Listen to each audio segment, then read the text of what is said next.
ROG1 from RLAARLO. Where do we start? Going to give you an honest review of this. Since the last video, I've had it out twice and we've broke 2 more dog bones on each time. I've not even got through one single battery pack on this car yet.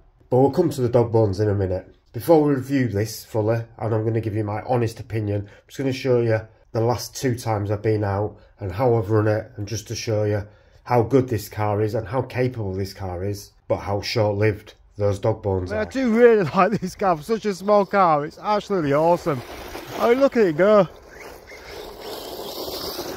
Pulling wheelies, handles really well.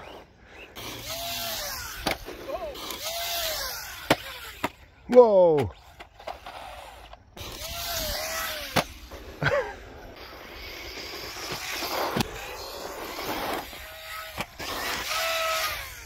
Oh.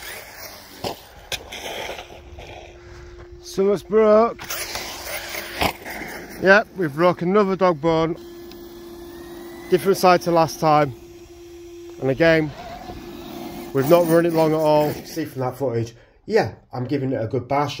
I'm jumping it, but I'm not taking it to a skate park. It's landing on pretty soft ground compared to a skate park or something like that.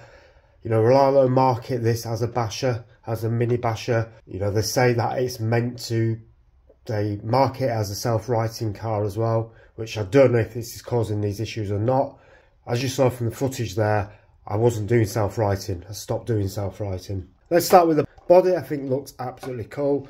Love the skid guards, love the little bit of detail here, but the back end has completely collapsed again after just 3 runs. Yes, I'm running it around and battering it about, but that's come off straight away. I like the idea they had to do that, but it doesn't work. I think what I'm going to do is cut away this back end here, because I think that's hitting on the chassis and then that's causing that to lift up. So I think that bit cut away there might help. I'll try and get that glued back in or screwed back in as best I can. The rest of the body's doing all right, to be fair. The actual Lexan's all right. You know, it's pretty good quality and it's pretty strong. I think they'd have been better off just not having that plastic there, or just having 2 little plastic bits or a strip across, just for a bit of extra strength, but not the whole thing, just causing the whole thing just to buckle up. But apart from that, the body has held up pretty well apart from that back bit, and I do like how it looks. Tyres and suspension I think is absolutely fantastic. This car handles so well, it jumps well, it lands like a much bigger scale car than it is for a 1/16, because it's sold as a 1/14, but I'd say it's more of a small 1/14, big 1/16. It lands really nicely. As you can see, the suspension is still nice and plush. As you can see there, soaks up really nicely. Tyres grip really nicely. They're holding on, they're not coming unglued or anything like that, so really good. The plastics on this so far have been really good. I mean, I've not run it ideal as long as I wanted to, but the bumper, I've landed quite a few heavy impacts on the front and the bumper's still intact. The rear bumper's still intact, and you know, it's working really well. The wheel bar's still intact. The arms don't look like they're going to break at all.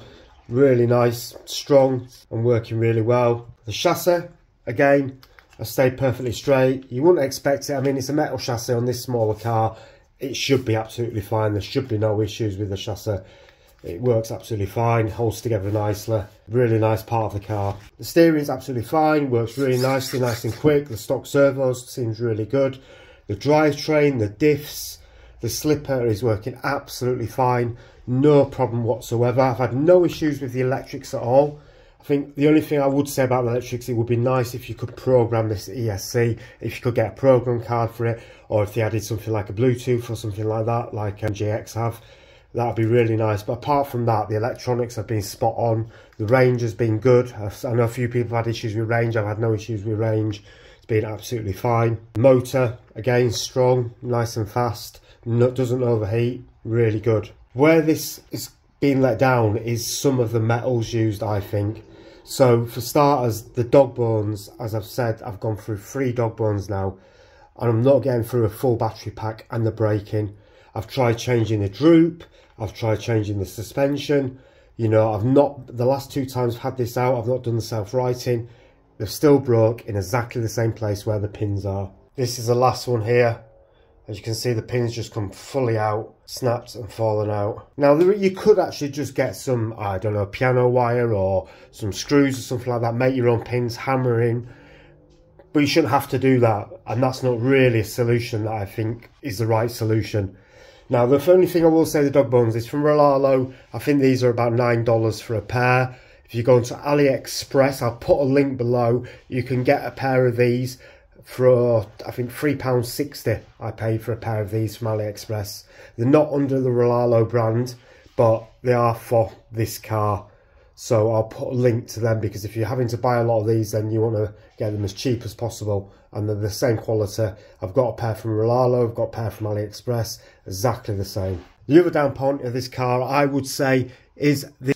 The shock towers should have been plastic for me. On the size of this car, the metal that they're using for these shock towers is really cheap, and they've bent quite a few times. I've had to bend them back, which isn't too much an issue. They're easy to bend back, but how easy they are to bend back shows the low quality of these shock towers.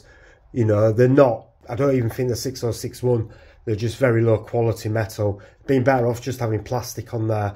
Probably better off having plastic drive chains, to be totally honest with you.